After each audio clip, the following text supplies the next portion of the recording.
Dante's a no-holds-barred, unrelenting, never say die, just not gonna give in.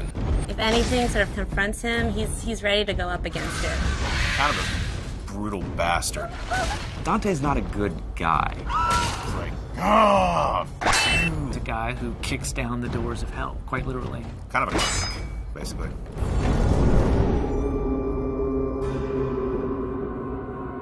The thing about hell is it's hard to find someone who could stand up to all that. And that's really what the impetus to make our character as badass as he became. The poet, as he goes through hell, he's fainting, and Virgil picks him up and carries him over spots. And that's not a character that we could use for a hero.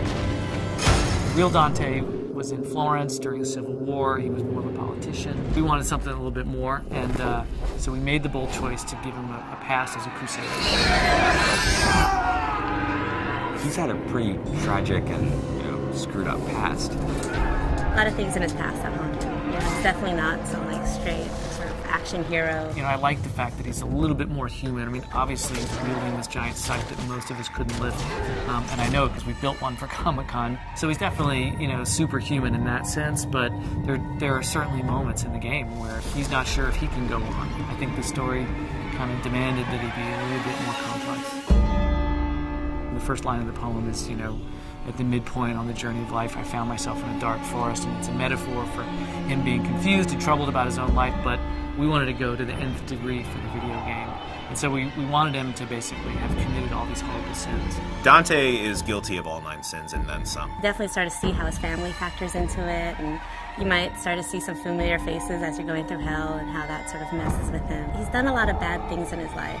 I think one of the important things is as you play through the game, you realize that Dante also tries to redeem himself. The tapestry on Dante's chest is basically this enormous symbol of guilt for him, summing up all the terrible deeds that he's done, or all the terrible moments and memories of his life. The tapestry represents Dante's realization that he needs to suffer for his sins, the same way that people have suffered by his hands. Remembering things, he's remembering horrible things, so we wanted him to be like nightmares, and we knew that we wanted a really cool mechanism for showing those kind of flashbacks in the game. He's literally wearing the sins of his past sewn into his chest, and he's the one who's sewn them in there. We unfold his past transgressions through a series of flashbacks.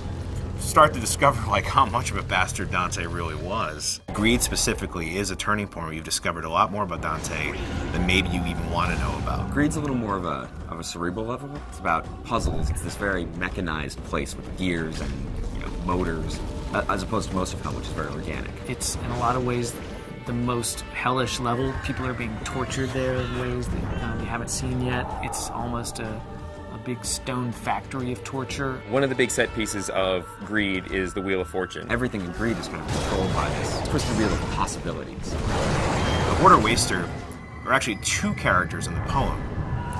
We've combined them into one. Technically are 2 people, but they've been sewn together. One wants to hoard, collect wealth, the other wants to constantly expend wealth. And they're stuck together for an eternity to sort it out amongst themselves. Greed is all about torture and teasing people with the lure of gold and ripping them apart as they reach for this. Totally different sort of environment. You got molten gold sort of dripping on the sides. It's a complex level, but it's pretty fun to go through. Greed's an interesting level because it's really kind of the beginning of Act 2 in a lot of ways. You're going to leave Greed behind, descend down into the 5th circle, and which is anger, and that's where the putrid swamp of the River Styx begins.